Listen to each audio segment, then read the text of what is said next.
c'est du n'importe quoi. alors sànq yaa ngi naan diggante ak premier ministre tàqaliko bi mënul ñàkk mais pourtant mercredi moom wane na mbégteem ci li premier ministre def ndax félicité na ko remercier ko ci lim liggéey ci ñaari at yi ak gouvernement wam. donc xam nga président buy gërëm premier ministre moom c'est vrai def na ko mais quoi xëy na maanaam et ça fait partie des choses les plus bizarres dans ce pays là Diomaye Faye saa suy wax ci Ousmane Sonko fondamentalement lu baax la ci wax mais li ñëpp seetlu mooy Ousmane Sonko moom buy wax ci Diomaye Faye du ñu wax lu baax. gëj na wax ci Diomaye sax non du cee wax c'est-à-dire daa am nu mu ciy waxee mais buy wax da nga xam ne moom lay wax par exemple démb premier ministre moo doon non avant-hier moo doon présider la fin de la. c'était hier démb la. c'était hier à Mbour. juste avant le discours du président. donc c'était hier à Mbour effectivement mais boo dégloo li mu doon wax da nga xam ne kii waxul du premier ministre mooy wax c'est-à-dire à la limite c'est le chef d'un parti politique moo doon wax ak i nit di wax naan sëriñ politique kii xale yi maanaam yéen ak samay doom laa yemale d'abord du dëgg parce que ay doomam moom mi ngi leen toppatoo am nañu ñëw ci réew mi mais xale yi gisaguma lu mu leen defal et li gën a garaaw mooy bu fekkee moom amoon na ay xalaat pour xale yi mais lan moo teem mu def ko digg bi ñu fi toogee ba léegi donc en gros vraiment ñu ngi ci ay loo xam ne Fatou li mu doon wax la mu fa doon wax démb du waxu d'abord foofu mooy waxukaay ba parce que bu fekkee da ngay ñëw di clôturer semaine de la jeunesse président ubbi ko je crois que li waroon rek mooy moom mu wax d'abord ci semaine bi li ci baax li ci bon def ay suggestions mais à la limite boo déggee li mu doon wax da ngay xam ne ça ne concerne pas le premier ministre mais en fait c'était le leader de Pastef et je crois que yu mel noonu man de personnellement rafetlu ma ko parce que du jàpp naa du loolu mooy li gën ci réew mi. alors ñu des ci conseil des ministres bi ndax premier ministre am def na fa benn diagnostic ci système éducatif bu Sénégal mais également wàllu employabilité ndax gis na ne tey ñu bëri ci ndaw ñi ngi ci les matières littéraires alors que le pays a besoin de scientifiques mu am tam problème mu peut-être adaptation entre les formations et les besoins du monde du travail waral sax mu ne dina def tournée dans les universités. loolu quand même constat la bu. écoute c'est du n'importe quoi. mais c'est du n'importe quoi ku ne def ay tournée mooy résoudre problème boobu. non mais attends. joxe na ay instructions. yan instructions au ministre par exemple de l'enseignement supérieur. ak ministre de l'éducation. pour ñu gën a ñaax ndaw ñi. mais non c'est pas comme ça. fexe ñu farlu ci c'est les pas comme ça matières xam nga Sénégal yàggees na fee def étude de l'école muy école yu ndaw yi ak école bu mag bi. def nañ fi les états généraux de l'école de l'éducation nationale def nañ fi yeneen ci tout ba ci tout récemment def ay propositions parce que quand même le mal de l'école sénégalaise nit ñi def nañ ko ba étudier ko ba xam lan la mooy effectivement le fait que les enseignements littéraires ëpp ci li ñuy jàng alors que normalement li ñu war a góorgóorlu mooy fexe ba l'école ba li ñuy jàng ci école yi nekk des njàngum xam-xam maanaam science ak technique loolu d'accord nañ ci mais loolu du conseil des ministres nga koy waxee loolu du conseil des ministres loolu ay mesures yu ñu war a jël la pour inverser tendance bi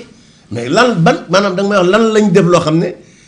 ñi maanaam mi ngi soppi ni école bi meloon amul par exemple boo xoolee enseignement l'éducation nationale Moustapha Guirassy mais lan moo bees ci lan la beesal mu lu dut ay affaire daara yi def na ko mais daara yi à la limite li muy wax du annoncé woon na fi réforme du système éducatif. lan la fi def fan la ko annoncé da may wax ne lii programme réforme la bu mu indi parce que en réalité ñoom bi ñu ñëw amul benn ci secteur ci de la vie nationale boo xam ne indi nañ ci programme bu pare moo tax dañoo ñëw toog ne way ñu ngi bind programme bi projet bi parce que projet bi moom bi ñu toogee lañ xam ne amul ndax dañ ne woon am na 4 junni cadre ñoo ko bind mais finalement on s'est rendu compte que loolu wax caaxaan la léegi bi ñu toogee ñu ne ñu wut ay nit yu nekk primature ak président de la république ñu bind ko après maintenant Pierre Ndiaye ñëw rax ci mais finalement li ñu bind même boo ko dee xool da ngay xam ne du dara à la limite c'est une profession de foi agenda 2050 c'est-à-dire man gisuma concrètement loo xam ne maanaam ci wàllu mbay ci wàllu sàmm ci wàllu napp ci wàllu jàng loo xam ne indi nañ ko lu bees bi ñu fi toogee ba léegi loolu nag lu mat a bàyyi xel la nit ñi war nañ ko denc parce que xam ne du làmmiñ wu rëy moo am solo li am solo mooy li ngay wax nga gëstu ko bu baax a baax ba xam ne lii mooy njëriñam et malheureusement le Pastef ne l'a pas fait et ça c'est dommage. tournée ci université yi kon du am njëriñ. mais tournée je crois nee na bàyyi na ko sax d'ailleurs parce que dégg naa mu ne du def benn tournée bu amul njëriñ mais loolu sortie yi moo doon def à l'étranger. waaw mais non ak yeneen non daf ne tout ce qui est tournée de gouvernementale amul njëriñ du ko def mais tournée gouvernementale bu amul njëriñ amul. c'est-à-dire tournée gouvernementale bu ay ministre jógee di dem ci biir réew mi ak fu ñu mën a jëm ak bitim réew mais normalement lu am njëriñ moo war a tax mais en fait je crois que xëy na day annoncé leneen mais fondamentalement jàpp naa ne leneen lay annoncé mais gëw ma ne loolu mu wax moom ci sax gëm na ko parce que bon dem ci école yi dem ci université yi pour dire quoi ne leen way seen enseignement général bi dafa ëpp da ngeen a war a jàng en mathématiques yi ak science loolu ngeen war a def loolu la leen di waxee non attends Fatou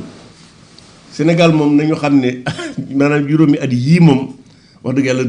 doon nañ seen loxo ci ëkk ñii ñu ko jox préparé wuñu dara pour yeesal dara Sénégal. ci perspective yi yow gisoo dara. amul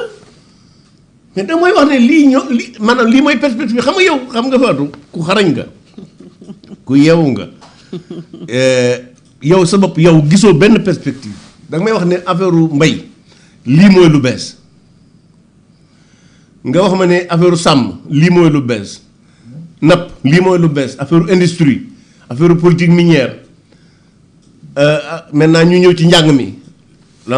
éducation nationale yan xalaat yu bees lañ fa indi à part le recensement des daara léegi recensé nañ ko ba xam. loolu yëpp su ma ko naree wax maay doon invité bi di ko. non mais non d'accord non du question d'invité xam nga ay invité moom bon c'est vrai que formule boobu nga retenir mais on échange quoi nga ñëw enseignement supérieur mais rien du tout amul lu bees c'est-à-dire nit ñi li ñu doon jàng ci jamonoy Macky Sall ba léegi moom la ñu ko ne jàng mais loolu li muy tekki mooy. annoncé nañ mais tegaguñu quand même loo xam mais non mais annoncé wuñu. soppi na annoncé wuñu parce que annoncé ay réformes da ngay def ay études gëstu xool ni lii moo baaxul dañ koy dindi def lii mais loolu lañ defagul. duñu fay indi lu bees parce que fondamentalement li am ci réew mi nga xam ne d'accord nit ñi d'accord nañ ci ne wërta am mooy li ëpp ci jàngum Sénégal littérature moo ci ëpp loolu mënut a wéy li baax mooy nit ñi jàng science ak technique ba mën a am métier suñ mënul liggéey ci réew mi aussi bu ñu génnee bitim réew mën fa liggéey. par exemple bon je l'ai entendu d'ailleurs le président parler de ay institut de recherche yu mu war a créer. Mais je crois que boo jëlee fu mel ne Bénin nga xam ne pratiquement dans tous les départements du Bénin il y a des instituts de agronomes je crois que lu mel noonu Sénégal daf ko war a def parce que pour le moment agriculture bi ci la ñu war a jaar xëy na ba développer donc mais agriculture bii nu am nii li ci ëpp c'est une agriculture boo xam ne affaire maanaam am kii dañ ko maanaam day loo xam ne à la limite. maanaam du yëwut ci loo xam ne xam-xam moo ko lal nit ki day am gerte am ay toolam am ay fasam di bay mais en réalité du mbay moo xam ne xam-xam moo ko lal et je crois que lu mel noonu ci la ñu war a jublu pour indi ay béykat yoo xam ne dañu am xam-xam dans le monde rural partout ñu wut fa ñuy jàngale naan la ñuy mbay moo xam ne dafa dëppoo ak jamono je crois que lu mel noonu moom la ñu war a def mais quand même li mu wax ci conseil des ministres bii moom wax dëgg yàlla gisuma ci lu bees waaw man gisuma ci lu bees lu jar wax quoi. et puis xam nga man fondamentalement affaire conseil des ministres mas naa ko wax président de la république Macky Sall ma ne ko président daal man li ma jàpp mooy conseil des ministres moom souvent boobu da ngay dégg da nga daan dégg ñu naan le conseil des ministres a décidé le conseil des ministres a pris tel a adopté examiné.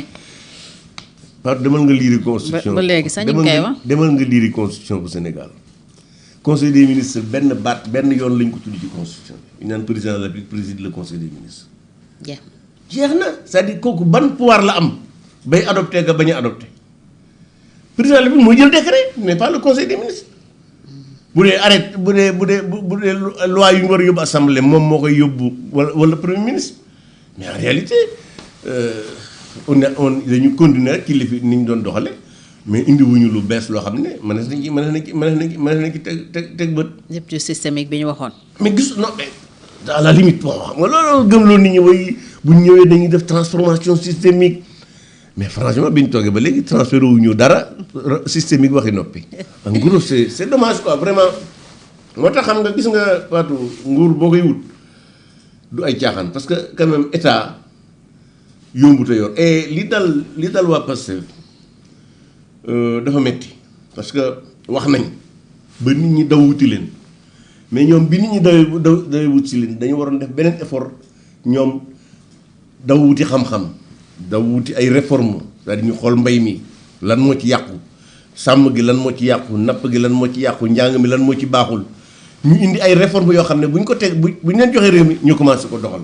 et malheureusement depuis 2 ans yi ñu yor réew mi ay wax rek buñ ne conseil des ministres wax ba mar mais en réalité indi wuñ dara lu bees et c'est dommage quoi c'est dommage. mais yow yaa ngi garder toujours conviction